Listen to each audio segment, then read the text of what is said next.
Hello everyone and welcome to my channel, and an extra welcome to you if you are new. Very happy to have you here. In today's video we will be discussing the movie adaptation of Lady Susan from 2016, confusingly named Love and Friendship.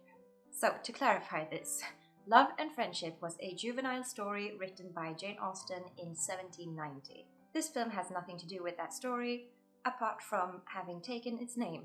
Which is quite strange, I must say, to deliberately choose a title like Love and Friendship rather than the more snappy and accurate title of Lady Susan. But I guess that tells you all you need to know about the peculiar decisions behind this production. If you haven't read Lady Susan or seen my previous video where I go through the plot in detail, it isn't mandatory, but it could be helpful, so feel free to check that out first if you want to. With that being said, why don't you make yourself comfy with some tea or cookies or any other refreshment of your choice, and let's get into it. The movie starts with introducing most of the characters by putting their names and brief descriptions on screen. It gives the impression that they went with a more theatre-style approach, and there are plenty of more signs of that later as well. We then continue with the dramatic departure of Lady Susan Vernon. She has been staying with some friends in Langford, where she has indulged in an extramarital affair with her host. In the book, he was named Mainwaring, but the movie changed it to Manwaring, which they pronounced Mannering. This could just be me being ignorant of how the name should be pronounced, so if that's the case, then I apologize to anyone who was frustrated by me saying Mainwaring throughout my previous video. So yes, Mainwaring. Mannering had an affair with Susan behind his wife's back, and Susan now had to leave their house. She's supposed to go and stay with her brother-in-law, Mr. Vernon, but on her way there she makes a detour to see her BFF, Mrs. Johnson, in London. There she tells her all about the shenanigans she was up to with Mr. Mannering, and Mrs. Johnson tells her that her husband, Mr. Johnson, has heard of the scandal and has forbidden her from associating with Susan. Apparently she's an American in this movie, and he threatened her that he would send her back to Connecticut if she didn't obey. But don't worry, they will continue to see each other countless more times throughout the movie, so it will not really be an issue. The two women also talk about Susan's daughter, Frederica, and how she would be engaged right now if she wasn't the greatest simpleton on earth. Sir James Martin was the man she had set her eye on for her daughter, and she had even manipulated him into proposing to Frederica, who had then rejected him. So Frederica is now placed at a school in London, and Susan sets off to her brother-in-law in the country. She brought a kind of companion maid with her, Mrs. Cross, which is a movie-only character. This was a rather clever addition, as then Lady Susan had someone to talk to in her chamber, rather than having her narrate her letters that she is sending out to people. For instance, as they've arrived at the Vernons, Susan talks about how they were received by Mrs. Vernon, that she clearly doesn't like her, things like that. And then Mrs. Vernon's brother stops by for a visit, as he is curious about the infamous Lady Susan. Reginald de Courcy is his name, and his introduction to Susan was strangely awkward. He compliments her, saying something like she's an ornament to our society, to which she replies that she's not in society, she's been living in isolation since her husband's death. Which we all know to be untrue, but oh well. Despite this awkward exchange, we cut to the very next shot, which is them walking together in the garden, clearly getting along just fine. The days go by, and Mrs. Vernon starts to worry about her brother's affiliations with Susan, and so she writes to their parents. We then switch over to them as they are reading her letter. The mother asks the father to read it aloud verbatim instead of summarizing it to her. And he then goes on to read every comma and semicolon, which did make me chuckle just a little bit. So he gets furious about his son's foolish behavior and rides off to meet him at a village pub where he gives him a good scolding. Reginald tries to justify himself by saying that the rumors about Susan are not true and that he's really just enjoying her conversation, nothing more. Back at the Vernons, Susan's companion maid packs up and leaves, most likely because she wasn't paid. As there was an element of friendship between us, I realised the paying of wages would be offensive to us both. We then immediately cut to Susan receiving a letter from Frederica's school saying that she's tried to run away. They've apprehended her, but now they refuse to keep her, most likely because they haven't been paid. The fees at Frederica's school are far too high to even think of paying. So Susan asks Mr. Vernon, who is Frederica's uncle, to go there and try to sort things out. Meanwhile, Susan goes to London as well to see her BFF, Mrs. Johnson, you know, the one who's not allowed to see her. They share the latest gossip, such as Sir James Martin having flirted with another woman. But Mrs. Johnson had scolded him, reminding him of Frederica. A true friend indeed. We are then back at the Vernons again with Susan and Reginald out walking. If you haven't noticed already, there's a lot of bouncing around between different locations. It's almost as if all of these places weren't many hours, if not a full day's journey from each other. Another letter arrives from Frederica's school confirming their refusal to keep her. But this arrives at the exact same time as Frederica herself, along with her uncle, Mr. Vernon. She is introduced to everyone, but then immediately runs off. She's clearly very much distressed, and Reginald thinks she is a troubled girl. So Frederica is now staying with the Vernons as well, and the only one who seems to dislike her is Reginald. His sister, Mrs. Vernon, says she's very pretty, but he can't see it.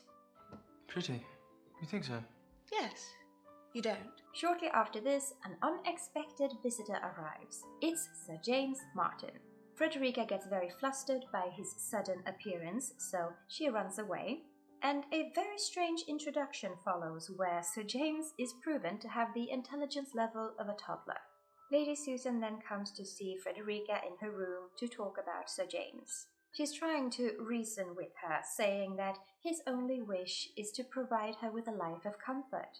They need this, as they don't live anywhere, they only visit people. Which is a very good point that was not in the book. But Frederica is still reluctant, saying that he's nice and all, but marriage is for one's whole life.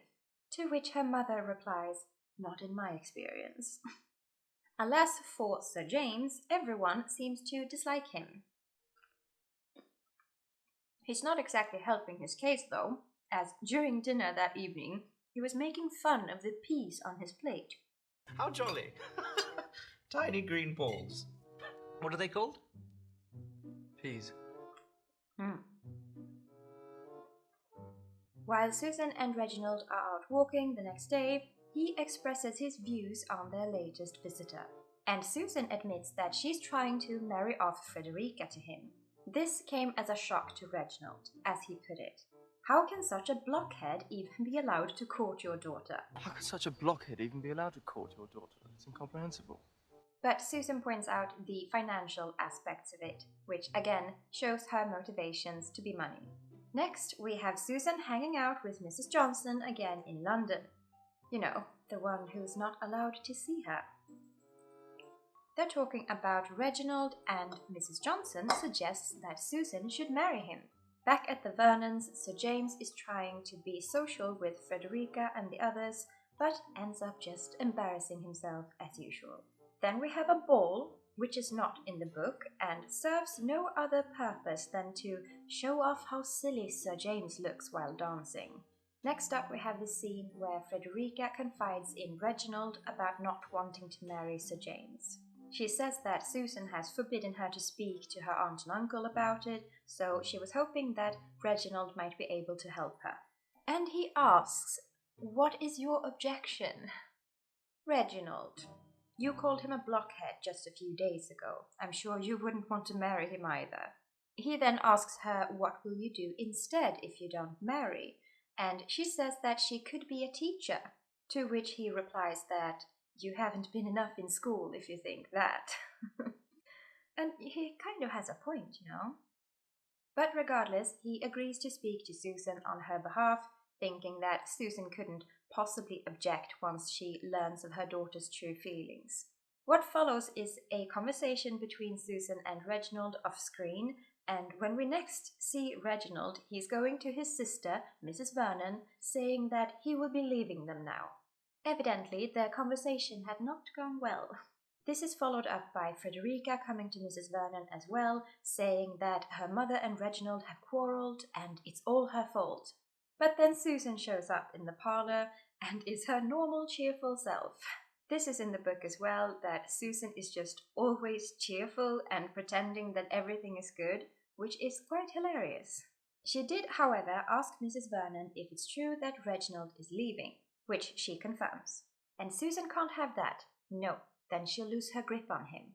So she summons him to her dressing room and asks him to stay, saying that she should be the one to go as he's so appreciated here with his family, and where she goes is of little consequence. And it works. Relishing in her victory, Susan then goes to London to see her BFF, Mrs. Johnson. You know, the one who's not allowed to see her. She told her of the whole ordeal with Reginald, and Mrs. Johnson shared the news that Susan's old lover, Mannering, is in town. And not only that, he's also terribly jealous of Susan and Reginald. So now things are starting to escalate. Mrs. Vernon runs over to her parents in a frenzy, telling them of Lady Susan's firm grip on her brother Reginald. He has even followed her to London. Cut back to London, and we see Susan arriving at Mrs. Johnson's again. You know. But this time her friend tells her to turn back. Mr. Johnson is home. News.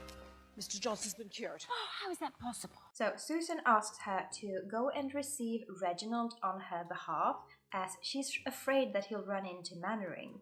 Mrs. Johnson agrees, the good friend that she is, and we next see Susan when she is receiving Reginald in her apartment the next day.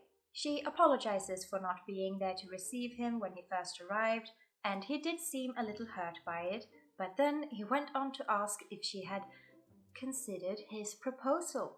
Susan said that they might have acted in haste discussing marriage so soon. And no, you didn't miss anything. That happened off screen.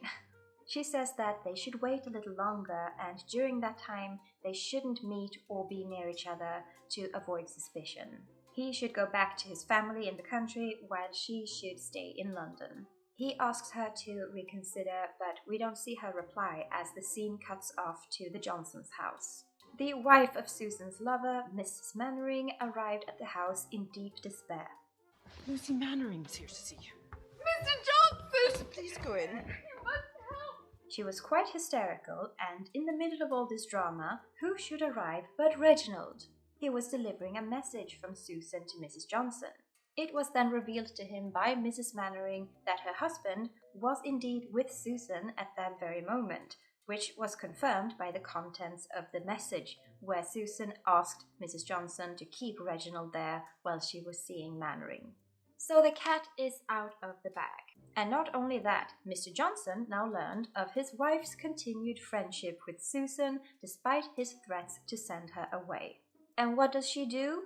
Well, she rushes over to Susan's, of course, to tell her that Reginald has found out about the affair. So Susan summons Reginald over to her to explain everything, saying that Mannering is in love with her, but she only agreed to see him so that she could tell him to return to his wife. But Reginald rightfully doubts her story. So then she does a complete 180 and says, well, I can't marry a man who doesn't trust me, and breaks it off with him. So Reginald is now heartbroken and returns to the Vernons in the country. Frederica is still there and has grown quite close to her aunt and uncle at this point. But pretty much immediately, Lady Susan shows up to bring her back to London. It is time for her to marry Sir James, whether she wants to or not. So back in London, Susan is walking in the park with Mrs. Johnson, and she suggests that Susan should marry Sir James herself. She did not have a wealthy man for herself now with Reginald out of the picture, so she couldn't really afford to let Frederica have him. And soon enough, Mr. and Mrs. Vernon came to London, and Susan acted very cheerfully about their visit. They say that they wanted to bring Frederica back to the country with them, and after some convoluted back and forth, Susan agrees. She then goes to meet Mrs. Johnson in her carriage, where Mrs. Johnson finally says that this is their last meeting. She repeats that her husband will send her back to America if she doesn't stay away from her. I must say that it is quite convenient that she's completely ignored this threat up until the very end of the story. Susan has no hard feelings, however, and says that she will wait impatiently for them to resume their contact once Mr. Johnson has passed away. We then cut back to the Vernons, where Reginald and Frederica are now spending more time together. Some weeks have now passed, and they get a letter from Lady Susan saying that she has now married Sir James. Frederica is happy about these news, but Reginald is quite shocked, repeating his previous verdict that Sir James was a complete blockhead. He's a complete blockhead. Back in London, Mrs. Johnson received a visit from Sir James, presumably to get the latest news about Lady Susan without actually contacting her. Sir James is all happiness, revealing that Susan is in fact pregnant. Yes, she told him so already the next morning after the wedding, and he is absolutely thrilled about becoming a father. And not only that, they have Mr. Mannering staying with them now, and it's just excellent to have a guest. We then cut to the marriage between Reginald and Frederica, and Lady Susan attends with both Sir James and Mr. Mannering. After the ceremony, everyone is gathered at the Vernons, where Reginald reads some poetry about his love for Frederica, and she goes on to sing a song. The end.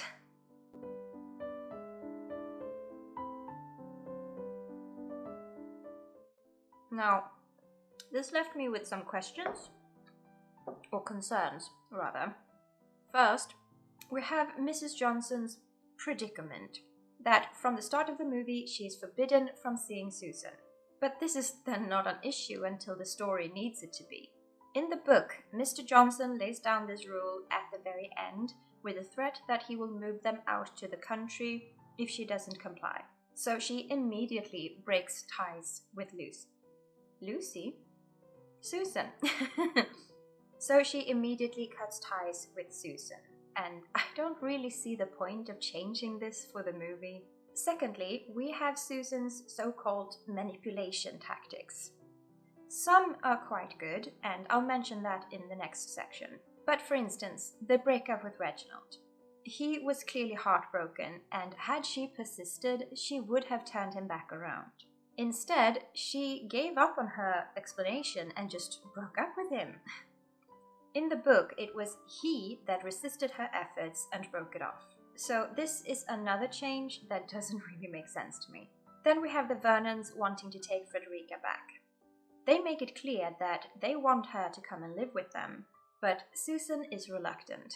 She says that Frederica has to focus on her education, and the best tutors are in London, not in the country. But then she starts dropping hints about the city air might be bad for her, and when Mr. Vernon mentions the influenza, she agrees that her going with them might be best after all. Then she meets Mrs. Mrs. Johnson, saying that, "Congratulate me, I have just managed to persuade the Vernons to take back Frederica," when in fact she did no such thing. They came to her with that specific purpose. This has just got my brain in a knot. Let's move on. The third and final concern is about the ending, with Susan married to Sir James and Mannering living with them. The Mannerings did separate in the book as well, but I don't remember any hints about him moving in with Susan and Sir James. And her being pregnant with Mannering is also a little too over the top for me, at least for a Jane Austen story. Oh, and another thing that bothered me was Stephen Fry. Yes, you can't tease me by putting the amazing Stephen Fry on the screen at the very start and then only show him for like less than a minute near the end. That was just not enough Stephen Fry. Things that I liked. I did like that the movie added more depth to the relationship between Susan and Frederica. She seems to actually care about her daughter, even if it's just a little. At the end, she expresses a kind of pride of Frederica during the wedding reception, saying that she's proven herself to be cunning and that a Vernon will never go hungry. It's a nice touch showing that she's happy that her daughter saved herself from eventual poverty. Book Susan is a lot colder when it comes to Frederica, and I don't think she even attended her wedding to Reginald. I also liked that the state of Susan's finances were a lot more detailed in the movie. In the book, she was quite secretive about the money situation, so it felt realistic that she would be open about money being her only motive, especially regards to marrying Frederica after Sir James. She would also manipulate her way into getting free stuff. There is a small scene at the Vernons where Sir James is talking to Susan through her door opening, and he's giving her resources like a carriage and such, in the hopes of soon being part of the family.